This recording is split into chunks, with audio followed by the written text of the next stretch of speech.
नमस्कार मित्रांनो, VN सर्व्हिसेसमध्ये तुमचं स्वागत आहे. आजच्या व्हिडिओमध्ये आपण बघणार आहोत की तुम्हाला जर आपले सरकार सेवा केंद्र माई सेवा केंद्र ओपन करायचं असेल तर तुमच्यासाठी सुवर्ण संधी आहे. तर चला व्हिडिओला स्टार्ट करूया. कोणत्या जिल्ह्यामध्ये जागा निघल्यात ते आज बघूया. तर सर्वप्रथम तुम्हाला गुगलवरती सर्च करायचं आहे wasim.government.in.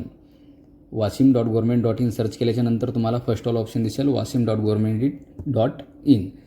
तर याच्यावर क्लिक केल्याच्यानंतर बघा इथं एरर येतं. मी तुम्हाला सेकंड ऑल ऑप्शन सांगतो. तुमच्या कम्प्युटरमध्ये ओपन होत असेल तर तुम्ही याच्या थ्रू ओपन करू शकता. तर सेकंड ऑल ऑप्शन आहे रिक्रुटमेंट. तुम्हाला रिक्रुटमेंटवर क्लिक करायचं आहे. रिक्रुटमेंटवर क्लिक केल्याच्यानंतर राईट साईडला फाईलचं ऑप्शन दिसेल तुम्हाला. तिथून फाईल व्ह्यू करायची आहे. हे बघा फाईल ओपन करून हे करायचं आहे. फाईलवर क्लिक करतो आणि तुम्हाला संपूर्ण माहिती मी या PDF द्वारे देतो. तर बघा जिल्हाधिकारी कार्यालय वाशिम जाहीरनामा शासन निर्णय 27 मार्च 2025 अन्वये वाशिम जिल्ह्यात नव्याने आपले सरकार सेवा केंद्राची संख्या दुप्पट करवायची असल्याने त्याकरिता नगर परिषद नगरपंचायत हद्दीतील तसेच ग्रामपंचायत हद्दीतील इच्छुक उमेदवारांकडून अर्ज मागविण्यात येत आहेत. तर कार्यक्रम अर्ज स्वीकारण्याच्या कालावधी दिनांक 1/8/2025 पासून ते दिनांक 19/8/2025 पर्यंत अर्ज मागवत आहेत. आपले सरकार सेवा केंद्र प्रक्रियेबाबत प्रसिद्धी व अर्जाचा नमुना त्या वेबसाईटवरती जायचं. जिल्हाधिकारी कार्यालयाने ती वेबसाईट दिलेली आहे. भरलेल्या अर्जासह कागदपत्र शुल्क भरणा 200 रुपये त्यांना दिली. उमेदवार यांनी आपले सरकार सेवा केंद्राकरिता अर्ज भरलेलाची फी तसेच खालीलप्रमाणे संबंधित सर्व कागदपत्र प्रतिसाद संबंधित तहसील कार्यालय सेतू विभाग येथे वरील नमूद दिनांक रोजी संध्याकाळी 5 वाजेपर्यंत तुम्हाला सादर करायचे आहेत. आणि डॉक्युमेंट्स तुम्हाला काय काय लागणार आहेत अर्जासोबत ते खाली दिले. Aadhaar card, PAN card, ration card, 12वी मॅन्डेटरी दिलेली आहे. इथं तुम्हाला MSc IT CCC हे सर्टिफिकेट तुम्हाला द्यायचं आहे. आणि भाड्यावर असतील तर तुम्हाला 100 रुपयाच्या बॉन्ड पेपरवरती लिहून द्यायचं आहे. शासन निर्णय 19 जानेवारी 2 जून 2025 अधिक राहून आपली सरकार सेवा केंद्राची नियुक्ती.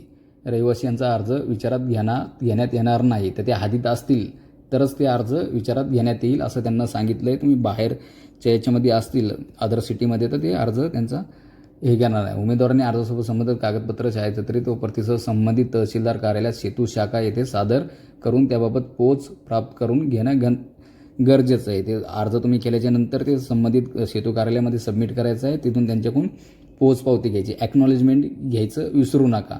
अर्जामध्ये जर माहिती चुकीची असेल तर त्याचा अर्ज रद्द करण्यात येईल. याच्यावर कायदेशीर कारवाई करण्यात येईल. आपले सरकार सेवा केंद्रांनी शासनाच्या तसेच जिल्हाधिकारी कार्यालयात मार्फत वेळोवेळी देण्यात येणारे निर्देशांचे पालन करावे लागेल. तसेच उपविभागीय जिल्हाधिकारी तहसीलदार यांच्या वेळोवेळी दिल्याने अर्जाचे पालन करावे लागेल. शासन निर्णयानुसार ठरवून दिलेल्या सेवा आपल्या येईल चौकशी करून कारवाई करण्यात येईल. शासनाने साहित्य प्राप्त झालेल्या त्यांच्या काटकसरीने करून संरक्षण जतन करावे लागेल. केलेल्या पथक तांत्रिक अधिकारी हे आपले सरकार सेवा केंद्राची संपूर्ण चौकशी करू शकतील. प्रस्तावित गावामध्ये आपले सरकार सेवा केंद्र देण्याबाबत किंवा रद्द करण्याबाबत सर्वस्व अधिकार जिल्हाधिकारी अध्यक्ष सेतू समितीला असेल. हे बघा ही थोडक्यामध्ये त्यांना माहिती दिलेली आहे. ही माहिती संपूर्ण तुम्ही वाचून घ्या. मी आता थोडक्यामध्ये तुम्हाला सांगितली आहे. खालती तुम्हाला अर्जाचा नमुना आहे.